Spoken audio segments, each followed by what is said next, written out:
आइए आपको दिखाते हैं सनसनी वारदात, जहां प्रेमिका ने मिलकर एक पति को मौत के घाट उतारा है। ये मामला थाना हरदुआगंज के गांव प्रार्थना पत्र का दारापुर का मामला है। यहाँ पीड़ित परिवार एसएसपी अलीगढ़ से मिलने आया था, तब उन्होंने बताया। जी क्या नाम है दादा आपका? तो प्रेमी यहाँ कप्तान और प्रेमिका ने मिलकर किस लिए आए हैं? पति को मौत के घाट उतार दिया। इसके चलते पुलिस ने अभी तक किसी भी तरह की कोई कार्रवाई नहीं की है, जबकि नाम दर्ज FIR भी है। 2 महिला और 1 व्यक्ति में खुला है। उसके बाद भी पुलिस किसी भी तरह की कोई कार्रवाई नहीं कर रही है। आज SSP से मिलने आया पीड़ित परिवार ने दोनों पर बताया। बच्ची ने यहाँ तक बताया कि उसकी माँ इतना उस पर जुल्म ढाती थी कि चिमटों से मारा करती थी। दोनों बेटियाँ इस तरह से लहूलुहान हो चुकी थी और उसी से परेशान होकर के पति ने आत्महत्या कर ली। यानी 6 लाख रुपए पहले लेके चली गई, फिर 38,000 जिस दिन गई है उस दिन लेके चली गई। यानी उसके उत्पीड़न से काफ़ी परेशान होकर के माँ बाप को भी गालियाँ देती थी। इस तरह की जिस समय व्यक्ति मरा है उस समय की भी ऑडियो आपको दिखाएंगे, क्योंकि लाइव उसने वीडियो बनाई है जो कि सोशल मीडिया पर वायरल है, वो भी आपको दिखाएंगे। और पुलिस इस मामले में कतई कार्रवाई करने को तैयार नहीं है। 1 माह बीत चुका है, पीड़ित परिवार लगातार अधिकारियों को चक्कर लगा रहा है। देखते हैं इसमें पुलिस के द्वारा क्या कार्रवाई होती है या नहीं। पापा बहुत अच्छे थे, मेरे गांव में बहुत इज्जत थी उनकी, और फिर भी आने मेरी मम्मी बिल्कुल इज्जत नहीं समझती थी उनकी, बिल्कुल इज्जत नहीं समझती थी उनकी। और वो है ना, वो कुछ भी लाते थे खाने को तो वो हमको नहीं देती थी, अपने उसको लौकिस को मार कर खिलाती थी। और मेरे पापा मैं रोटी देती थी तो मना कर दी थी। उस दिन जो करके बोल के हमको धमकी देती थी वो।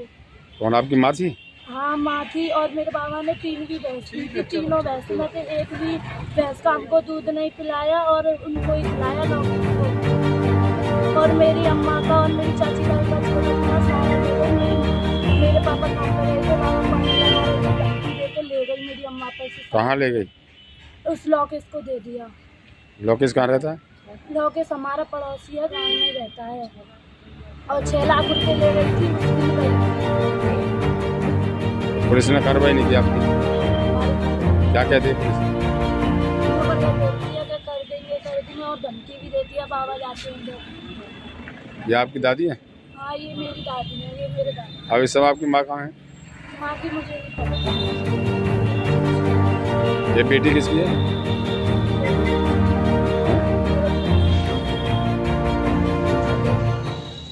कहाँ रहती हो? तो क्या हुआ तुम्हारे साथ में? मेरे बेटा का मदर कर दो। और क्या कहती है? अभी तो ये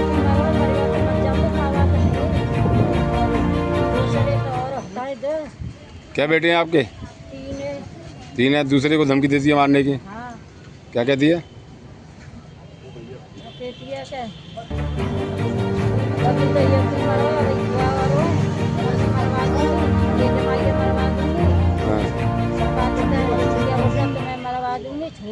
ना मेरा खून खोल लो, चलते ना बैठूंगी, पैसा मैंने खर्च करो। किस लिए पैसा खर्च किया? मरवाए किसको दिया पैसा? ना बता रही कौन दिया। 6.5 लाख रुपया दिए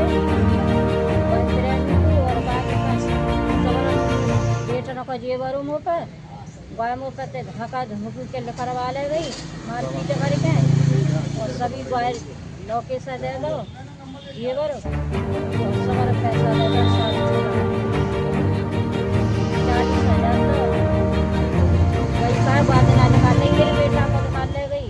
अच्छा 40,000 रुपया निकाल ले गई बाद ना। अब कहाँ रह रही है? मैं नहीं पता कहाँ रह रही है। और मेरे तो जब आपका बेटा मरवा दो जब कौन मारी आपके बेटे को घर में टांग दिया था? हाँ। किसने? ये नहीं पता ने कौन है, प्रेमी ने। अच्छा आपके बेटा की बहू ने और उससे प्रेमी ने मिलकर के आपके बेटे की हत्या कर दी? हाँ। आपको क्या करते ही मिली क्या नहीं है। और हमारे घर बोलते हैं भैया रोटी आ गए वो गई हमें जगाए दे।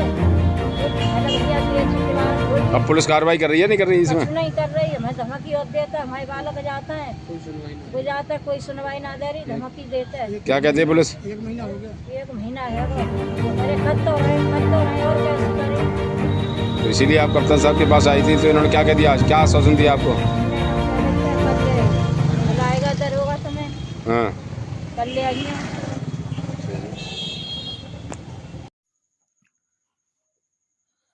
आज बहुत दुखी होकर ये वीडियो बना रहा हूँ।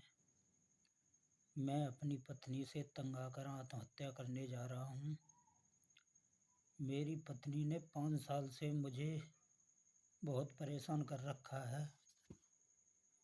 मेरे साथ इतना दुर्व्यवहार करती है वो, बहुत ज़्यादा, मेरे माता पिता के साथ भी, बच्चों के साथ भी, और उसके साथ में शामिल हैं लोकेश और उसके माता पिता। मेरी पत्नी ने 5-6 लाख रुपए से ज़्यादा लोकेश को और उसके माता पिता को दे दिए। इन लोगों से मैंने शिकायत की तो इन लोगों ने इस बात पर कोई ध्यान नहीं दिया। कई बार मैंने लोकेश के माता पिता से शिकायत की, सत्यपाल चाचा ने भी शिकायत की, हमारे आंसू ने भी शिकायत की, लेकिन इनको पैसे चाहिए। ये मेरी पत्नी पैसे पैर से ऐंठते रहे और वो इनको पैसे देती रही। अभी भी जब यहाँ से गई है लास्ट बार, तब भी वो 38,000 रुपये लेकर गई है। मैं चाहता हूँ मेरे मरने के बाद में मेरे बच्चों को इंसाफ मिले। इन लोगों के साथ सख्त से सख्त कार्रवाई की जाए और मेरे मरने के बाद में मेरे साले और साली का इसमें कोई रोल नहीं है। वो दोनों बच्चे बहुत अच्छे हैं, लेकिन मेरी पत्नी बहुत ज़्यादा खराब है। बच्चों को मारना पीटना, मम्मी पापा को गाली गलौज करना, इसने बहुत दुखी कर दिया है मुझे, और इतना भार मेरे ऊपर रख दिया है कि इस भार को लेकर मैं अपनी पूरी ज़िंदगी जी नहीं सकता। तो भाइयों, मैं अपनी ज़िंदगी समाप्त करने जा रहा हूँ। रिश्तेदारी में, गांव में कभी भी किसी से मैंने अगर गलत बोल दिया हो तो मुझे माफ़ कर देना।